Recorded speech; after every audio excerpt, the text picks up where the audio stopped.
Apocalipse capítulo 1, a partir do versículo 12, diz assim: E virei-me para ver quem falava comigo. E virando-me vi 7 castiçais de ouro, e no meio dos 7 castiçais, um semelhante ao filho do homem, vestido até os pés de uma veste comprida e cingido pelos peito com um cinto de ouro. E da sua cabeça e cabelo eram brancos como a lã branca, como a neve, e os olhos como chama de fogo, e os seus pés semelhante ao latão reluzente, como se tivesse sido refinado numa fornalha, e a sua voz como a voz de muitas águas. E ele tinha na sua destra 7 estrelas, e da sua boca saiu uma aguda espada de dois fios, e o seu rosto era como o sol, quando na sua força resplandece. E eu, quando vi isso, caí a seus pés como morto, e ele pôs sobre mim a sua destra, dizendo: Não tema, eu sou o primeiro e o último. E o que vive, fui morto, mas eis aqui estou vivo para todo sempre. Amém. E tenho a chave da morte e do inferno.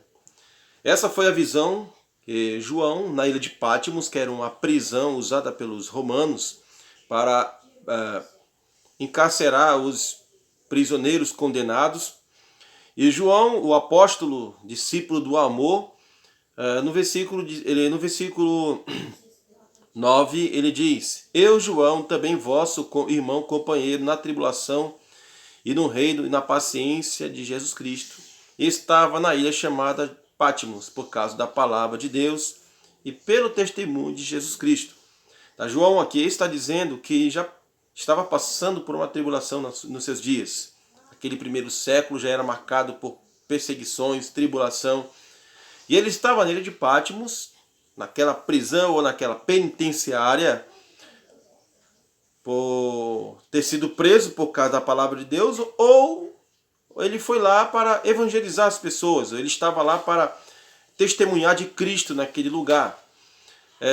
Eu passei 3 anos da minha vida dentro da penitenciária, não como um detento, mas como um capelão, fazendo trabalhos de evangelização.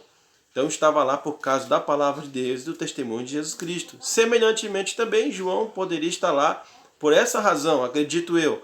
Ele estava lá para testemunhar de Cristo aqueles prisioneiros, muitos deles sentenciados, afastados das suas famílias. E ele estava lá para testemunhar de Cristo e pregar a palavra de Deus a eles. E aquele primeiro século da época de João já era marcado por tribulações e aflição. E João diz: Eu fui arrebatado em espírito no dia do Senhor. Eu acredito que essa experiência que João teve foi bem parecida com o que Paulo e o apóstolo Pedro tiveram. Paulo e Pedro tiveram um arrebatamento, um êxtase. Pedro viu uma visão que o lençol descia do céu e Deus falou com ele através dessa visão. Então eu acredito que essa experiência de João aqui, que fui arrebatado em espírito, deve ter sido a mesma que Paulo e Pedro tiveram. E ele continua dizendo: E virei-me para ver com quem falava comigo, e virando vi 7 castiçais de ouro. Os castiçais eram o símbolo de Israel. Os castiçais era onde tinha aquele suporte para colocar as velas, né? E esses 7 castiçais que João vê, ele tem um simbolismo, né? E por trás desse simbolismo existe um significado literal que ele é explicado claramente no versículo 20, que os 7 castiçais são as 7 igrejas. E as 7 estrelas são os 7 ministros daquela igreja, ou oficiais ou pastor.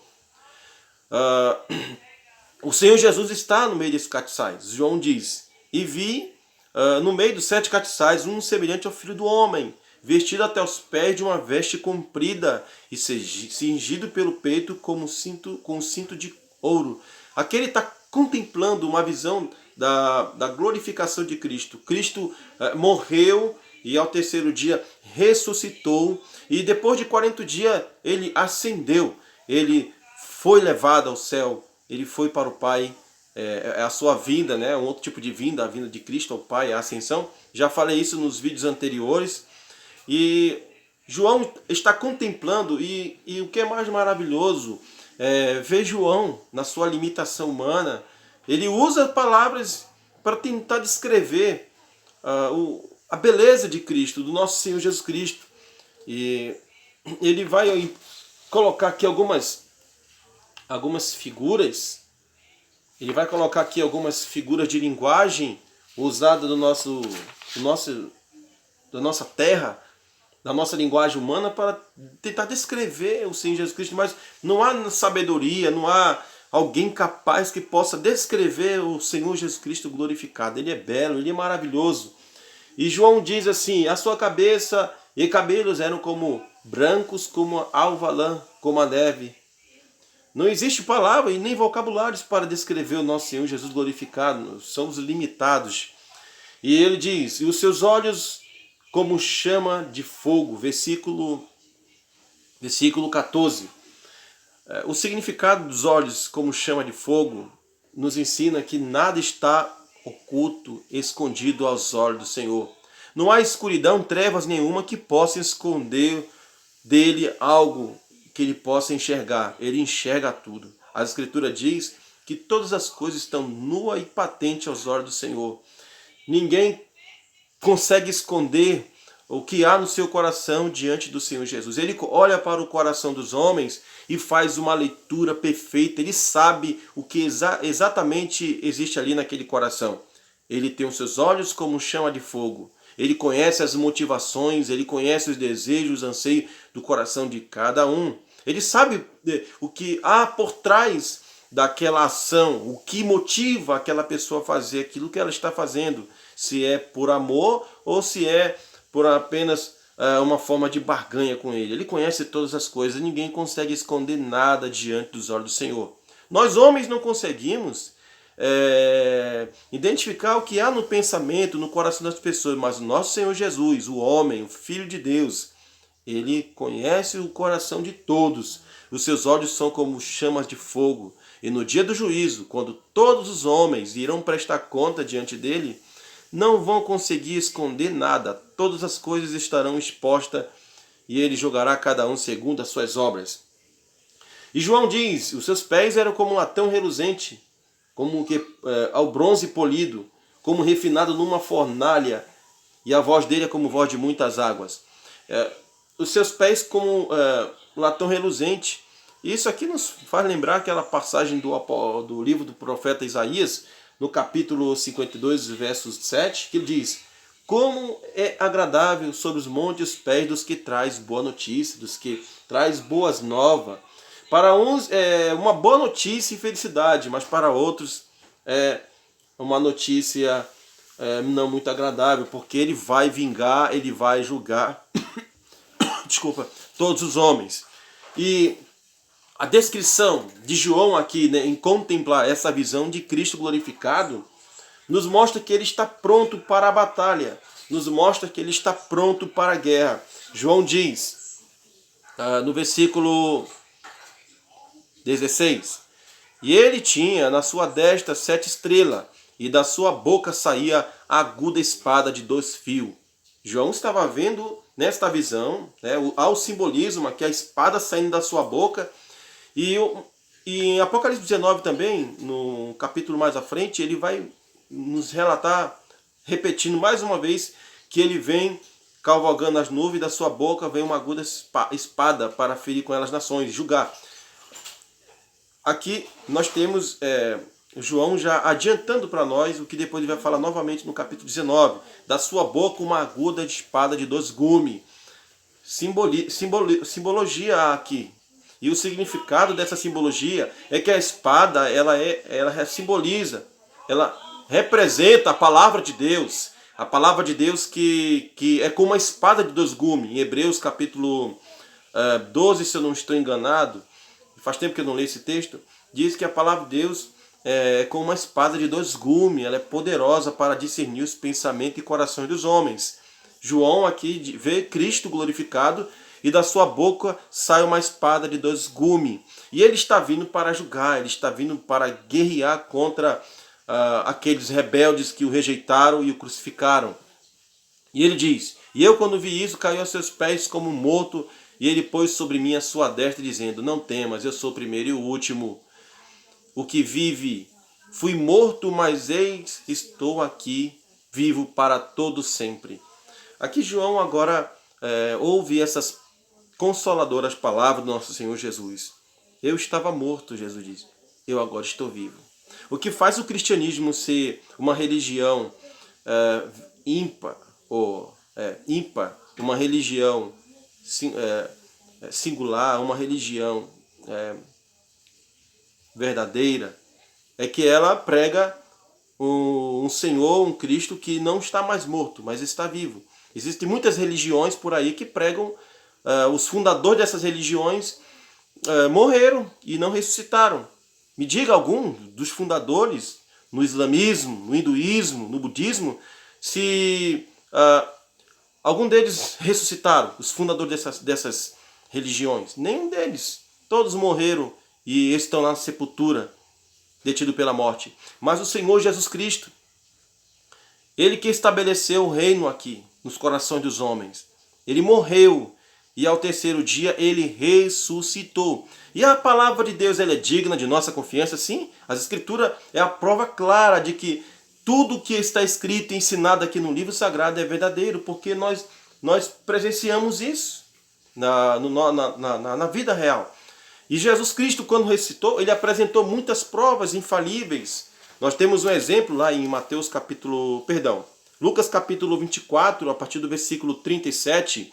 O Senhor Jesus apareceu aos seus discípulos após ressuscitar. Ele disse assim: e eles, estando atemorizados, pensavam que viam algum espírito. Os discípulos de Jesus ficaram espantados após ele ressuscitar dos mortos. Achavam que era um espírito. E ele, Jesus disse, o nosso mestre falou: por que estáis perturbado? Porque sobem tais pensamentos ao vosso coração. Vede as minhas mãos e os meus pés, que sou eu mesmo. Tocai-me, vede. Pois um espírito não tem carne nem tem osso, como vedes que eu tenho. Jesus chama o seu discípulo para vir experimentar a realidade, ver, tocar nele, presenciar. Eu quero que vocês tenham convicção de que sou eu mesmo. Eu ressuscitei, toque em mim. E dizendo-lhe, mostrou as mãos e os pés, provas claras de que era ele mesmo, e não um espírito desencarnado. E não crendo eles ainda por causa da alegria, estando maravilhado, disse-lhe: tendes aqui alguma coisa que comer? Os discípulos ainda não conseguiam, para vocês verem como nós homens somos muito débeis, muito fracos. A nossa incapacidade é tão grande, a nossa corrupção no nosso coração é tão terrível, que temos dificuldade para crer nas coisas de Deus. E o nosso Deus ainda insiste, ele ainda persiste em nos mostrar, nos mostrar que Ele é o Senhor Deus e que é Ele mesmo. Tendes alguma coisa que comer? Vou provar para vocês que sou eu mesmo. E diz: então eles, apresentando-lhe parte de um peixe assado e um favo de mel, o que ele tomou, Cristo tomou e comeu diante deles. Me diga aí algum dos fundadores de alguma seita que morreu e ressuscitou e comeu com seus seguidores. Não existe nenhum deles, nenhum fundador dessas religiões por aí que prega coisas contrárias à palavra de Deus. Mas Cristo, ele morreu e ressuscitou, ele está vivo. Ele não é um espírito desencarnado por aí vagando, ele está com o nosso corpo, carne da nossa carne, ossos dos nossos ossos, glorificado no céu. Ele está no estado de glória. Ele veio em estado de humilhação, quando ele nasceu da Virgem Maria, e cumpriu a justiça, toda a justiça de Deus, e conquistou a obediência perfeita e completa, satisfazendo o Pai, para que nós viéssemos também ser justificado e ser aceito por Deus, Pai, através da sua justiça e obediência. Então, acreditamos que o nosso Senhor Jesus Cristo é esse Deus, esse Senhor que veio neste mundo, morreu, ressuscitou e está glorificado. João vê Cristo glorificado e ele está no meio da sua igreja, do seu povo. E ele, no Apocalipse, ele é apresentado como alguém que vem para julgar. Julgar quem? Os judeus, que o rejeitaram, que o crucificaram e puniu. Jesus disse que viria nas nuvens para castigar aqueles homens. E no ano 70 depois de Cristo, o nosso Senhor Jesus Cristo veio e matou todos aqueles rebeldes, julgou todos eles, condenou todos eles, e a cidade e o templo foram destruídos. E não ficou ali pedra sobre pedra que não fosse derribado. No próximo vídeo nós vamos falar sobre as 7 igrejas da Ásia. E até a próxima, se Deus quiser.